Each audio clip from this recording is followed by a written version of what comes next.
Okay guys, feeding tutorial po tayo sa baboy. Tetesting po natin kung mas magugustuhan po nila yung medyo basang feeds. Binabad ko po siya ng 4 na oras. Kaya ito po, papakain po tayo. Let's find out.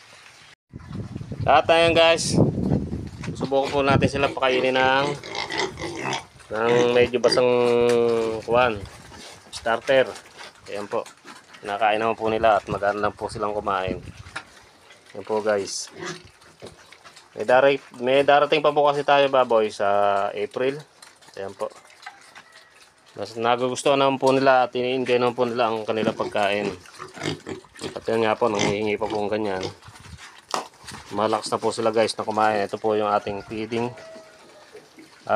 Starter na basa po siya. Binabad ko po siya. Pagka binasa nyo po yung starter, dumadami. Kaya yan.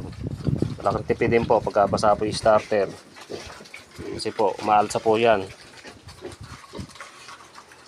Yan po. Kumakain pa po sila guys. Po ang ating kulungan, napakalinis. At yan nga guys, mukhang nag-i-enjoy na po sila sa pagkain ng basang pagkain. So, pagka medyo humihingi pong ganyan, lagyan nyo lang po ulit. Ito, patay mo po. Dala, dala. Tigas po kasi na may lang ulo.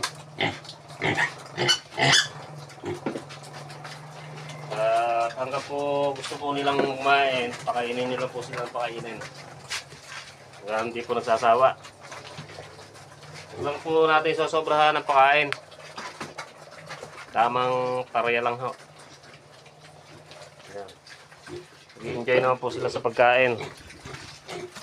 Ayan po. Gana po silang kumain niya. Bukos na naman po ang aking ilagay na feeds. At ganun din po sa kabila. Lagyan po uli natin kasi naghahanap na naman po sila. Ayan, lagyan po natin uli yung kabila. At ito po, matigas po yung ulo na ito, kumasampa eh. Huwag na, dal. Ito, nangihingi pa po isa. Nagustuhan naman po nila yung mamasamasang pagkain.